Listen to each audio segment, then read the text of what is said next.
Hello and welcome friends. I am Anup Upadhyay and you are watching the channel of Shukla Classes. Friends class 10th के chapter 12 electricity में हम लोग last lecture में अब तक discuss कर चुके हैं बहुत इंपॉर्टेंट टॉपिक जो था आपका इलेक्ट्रिक पोटेंशियल क्या है।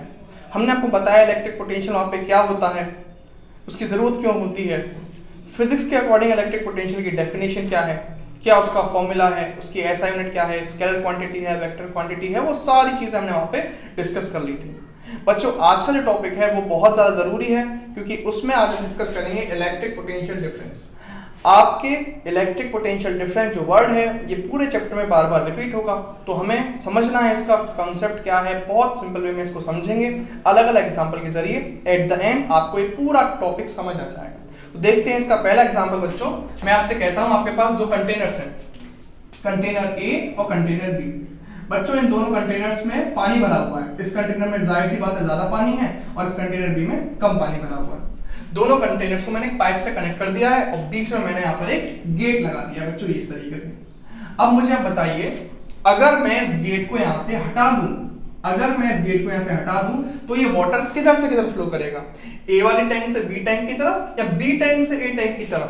तो आपका आंसर बहुत सिंपल होगा, जाहिर सी बात है भैया जो पानी फ्लो करेगा वो ऐसे फ्लो करेगा, ए वाले टैंक से बी टैंक की तरफ। तो सिंपल, पानी को फ्लो करने के लिए पानी को अगर आपको फ्लो कराना है एक जगह से दूसरी जगह, एक रीजन से दूसरे रीजन तक, तो जाहिर सी बात है भाई आपको किसका डिफरेंस चाहिए, प्रेशर का डिफरेंस चाहिए।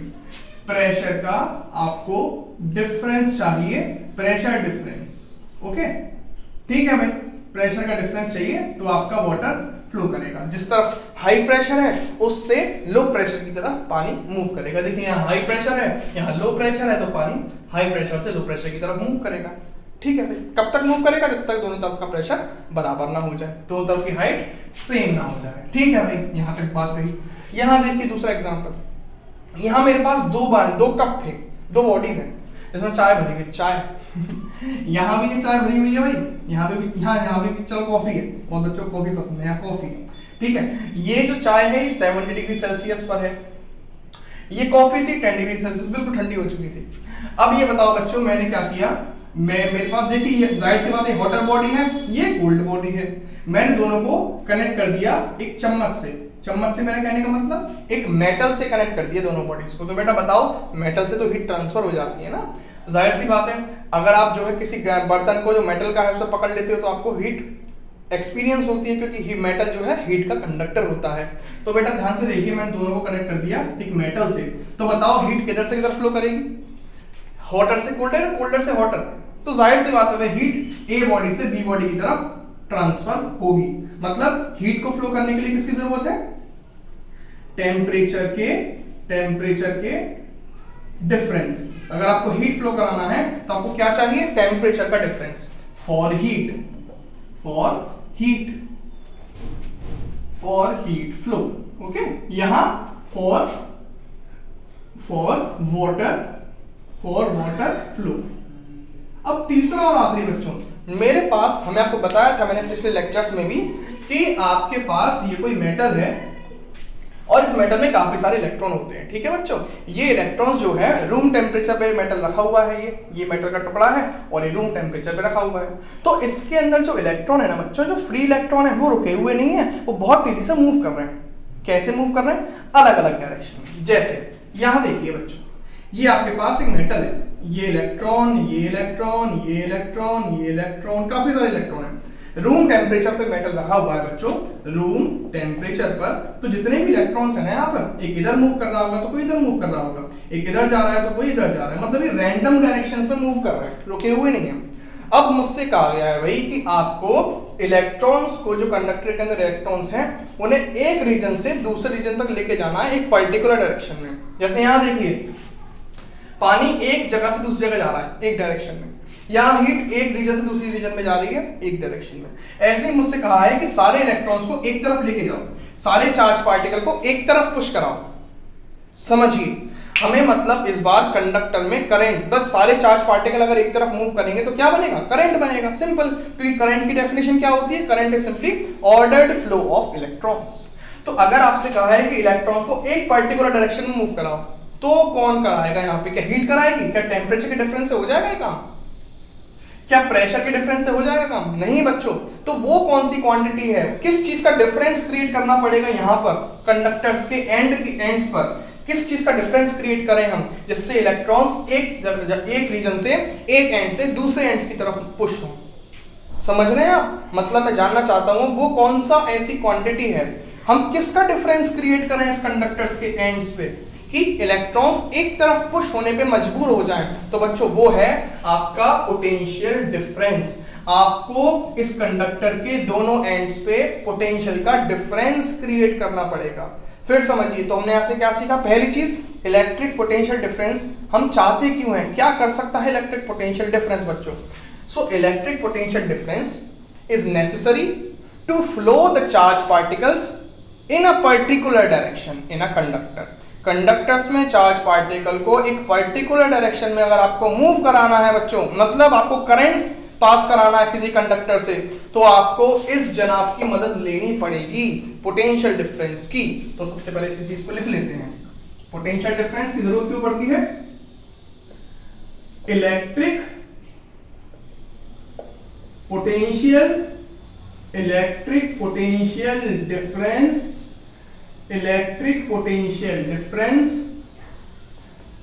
is the physical quantity या फिर कोई वो क्वांटिटी है which is necessary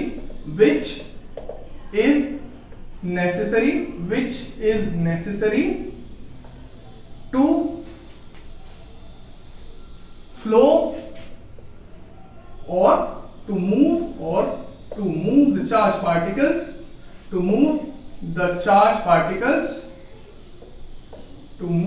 the charged particles मतलब that is electrons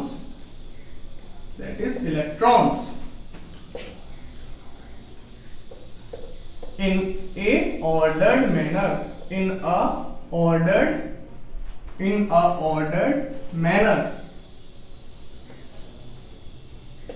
मतलब इलेक्ट्रिक पोटेंशियल डिफरेंस वो क्वांटिटी है जिसकी जरूरत पड़ती है आपके चार्ज पार्टिकल को एक ऑर्डर्ड मोशन देने के लिए। एक पर्टिकुलर डायरेक्शन में अगर आपको चार्ज पार्टिकल मूव कराने हैं तो कंडक्टर्स के दोनों एंड्स के बीच में किसका डिफरेंस चाहिए? पोटेंशियल का डिफरेंस चाहिए आप लोगों को। मतलब सिंपल वे में बात करूं, और for electric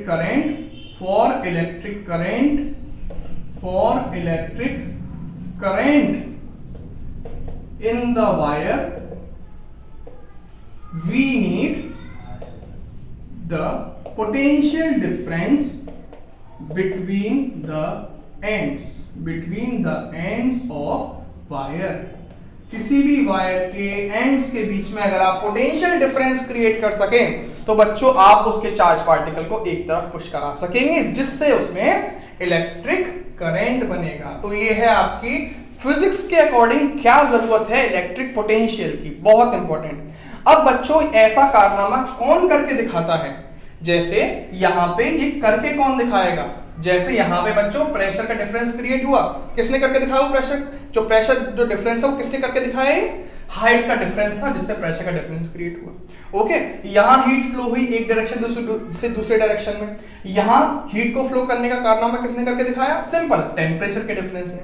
तो यहां पे बच्चों अगर आपको पोटेंशियल का डिफरेंस क्रिएट करना है तो वो आप किस डिवाइस की हेल्प से करा सकते हो ये काम? तो बच्चों ध्यान रखना, मैं आपको बता दूं। अब आप इसका स्क्रीनशॉट लीजिए पहले तो। ओके, फिर देखो सब बच्चों, ये आपके पास कोई वायर है, बहुत ध्यान से समझना, एक एक चीज अच्छी समझ लीजिए बच्चों। ये आपके पास एक वायर है, यहां इलेक्ट्रॉन्स हैं काफी सारे,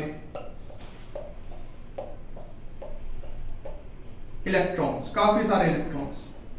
ठीक है, मैंने क्या करा बच्चों, यहां लगा दी एक battery,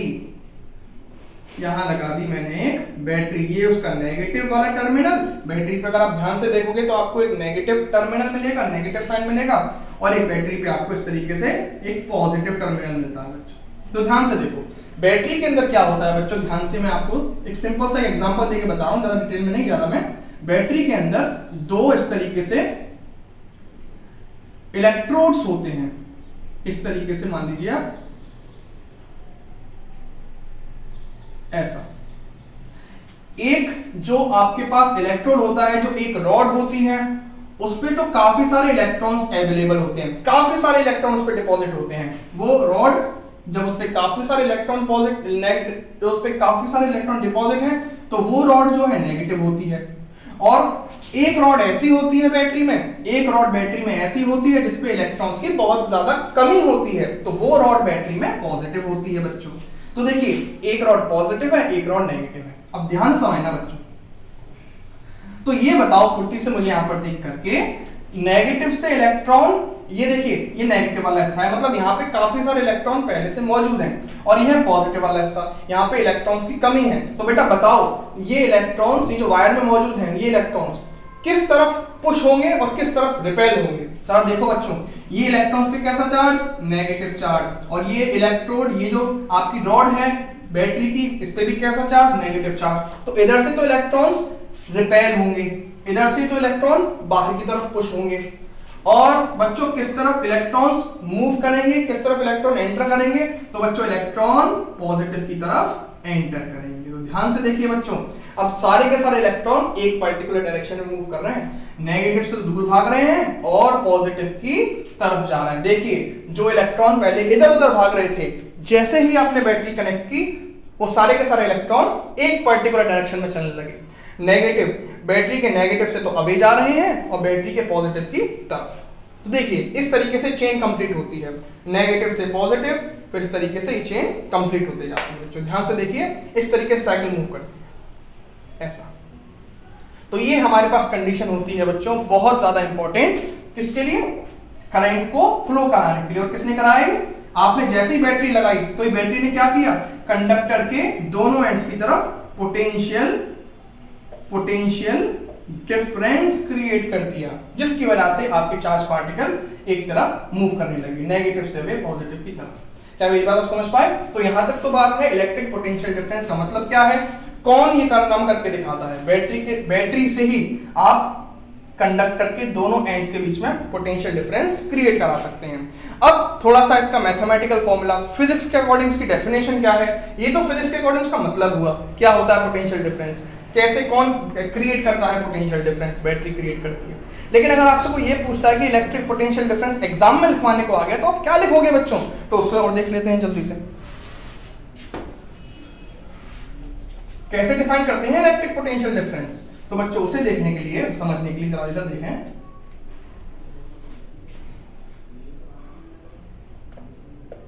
it is the amount of work done in bringing, amount of work done in moving a unit positive charge, a unit positive charge from one point to another inside electric field। बच्चों इसकी definition थोड़ी सी complicate हो सकती है, लेकिन मैं आपको इससे पहले मैं बताता हूं। इनसाइड इलेक्ट्रिक फील्ड, ओके, ये इसकी डेफिनेशन है। तो ध्यान से देखो, ये चार्ज है और चार्ज के आसपास क्या होगा इसका? याद करिए, कल मैंने आपको बताया था लेक्चर में, इसके आसपास इसका है इलेक्ट्रिक फील्ड, ओके। और इस इलेक्ट्रिक फील्ड में मैंने 2 पॉइंट मान लिए, एक पॉइंट ए, एक पॉइंट बी, ठीक है बच्चों। ये चार्ज कैसा है? पॉजिटिव चार्ज है। इलेक्ट्रिक फील्ड क्या है? इलेक्ट्रिक फील्ड चार्ज के आसपास वो रीजन होता है, वो जगह होती है कि अगर इस रीजन में कोई चार्ज पार्टिकल आ गया तो ये चार्ज उसे उस पे फोर्स लगाएगा। चलो बच्चों देखते हैं, यहां मैंने एक चार्ज रखा है बच्चों, मेरे पास एक चार्ज था बच्चों, ये रहा 1 कूलम का, है ना, 1 कूलम का प्लस का चार्ज था, ये बी पॉइंट पे रखा है। और ये मेरे पास एक मेन चार्ज है, सोर्स चार्ज है, ठीक है। अब समझना, चलो मुझसे टीचर ने टास्क दिया है कि इलेक्ट्रिक फील्ड में, टीचर ने मुझे 2 पॉइंट दिए, एक पॉइंट बी, एक पॉइंट ए। टीचर ने मुझसे कहा भाई तुम इलेक्ट्रिक फील्ड में बी पॉइंट पे चार्ज को रख दो, मैंने रख दिया। क्या चार्ज की वैल्यू कितनी है? 1। चार्ज की वैल्यू कितनी? 1। चार्ज कैसा है? Positive charge. अब टीचर ने मुझसे कहा है कि इस चार्ज को इस तरीके से पुश करो, बी पॉइंट से ए पॉइंट तक लेके आओ। तो बच्चों बताओ क्या बी पॉइंट से ए पॉइंट तक चार्ज को लाने में मुझे वर्क करना पड़ेगा या नहीं करना पड़ेगा? तो आप कहेंगे सिंपल भैया करना पड़ेगा। क्यों करना पड़ेगा? ये चार्ज इसको पुश करेगा बैक में, और मुझे टास्क दिया गया, टीचर ने क्या कहा है कि इसको आगे पुश करो, तो मुझे इसके फोर्स के अगेंस्ट फोर्स लगाना पड़ेगा या नहीं लगाना पड़ेगा? अरे हाँ भाई लगाना पड़ेगा। तो मैंने इस तरीके से फोर्स लगाया, सोचिए ऐसे फोर्स लगाया इस पर, और मैं इसको बी पॉइंट से ए पॉइंट तक ले आया, सिंपल। तो मैंने वर्क किया ना, क्या काम किया कि मैंने इलेक्ट्रिक फील्ड के अंदर एक पॉइंट से दूसरे पॉइंट तक यूनिट का मतलब 1 यूनिट पॉजिटिव चार्ज को मूव कराया है। मैंने इलेक्ट्रिक फील्ड के अंदर एक पॉइंट से दूसरे पॉइंट तक यूनिट चार्ज को मूव कराया है। तो मैंने वर्क जितना किया है, जो मेरे वर्क की वैल्यू है, वही है हमारा इलेक्ट्रिक पोटेंशियल डिफरेंस। फिजिक्स के अकॉर्डिंग इसकी डेफिनेशन है बच्चों ये। So simple, it is the amount of work done in moving a unit positive charge from one point two another point inside the electric field. बहुत ज्यादा important. अब मेरे को लगता है कि आप लोगों को ये समझ में आया होगा। अब मैं इसमें आगे इसका फॉर्मूला पढ़ता हूं बच्चों। सो बच्चों, इसका फॉर्मूला क्या है? इसका फॉर्मूला है इलेक्ट्रिक पोटेंशियल डिफरेंस का जो बच्चों फॉर्मूला है, वो फॉर्मूला वही है जो कल हमने फॉर्मूला पढ़ा था। V से इसे रिप्रेजेंट करते हैं, V is equals to W upon Q। बहुत ज्यादा कल वाला ही फॉर्मूला है हमारे पास, V is equals to W upon Q। ठीक है बच्चों, ये इलेक्ट्रिक पोटेंशियल डिफरेंस का सिंपल फॉर्मूला हुआ W अपॉन Q। W क्या है? Work done in moving charge. और बच्चों Q क्या है? What is Q? Q is the value of charge. अच्छा भाई ठीक है, अब बताओ मुझे यहां पर आगे। तो बच्चों बताइए, ये इलेक्ट्रिक पोटेंशियल का फॉर्मूला हुआ। अब यहां बताइए मुझे इसकी ऐसा यूनिट क्या होगी? तो बच्चों वर्क की ऐसा यूनिट क्या होती है? जूल। और चार्ज की ऐसा यूनिट क्या होती है बच्चों? कूलाम। जूल पर कूलाम इसकी ऐसा यूनिट हुई। इसको क्या बोलते हैं बच्चों हम लोग सिंपल वे में, वन वर्ड में, वोल्ट। V से रिप्रेजेंट करते हैं इसको। ओके, आखिरी पॉइंट स्केलर क्वांटिटी है, वेक्टर क्वांटिटी है। तो बच्चों देखो, work done is a scalar quantity and charge again it is a scalar quantity. So electric potential difference is again a scalar quantity, is a scalar quantity.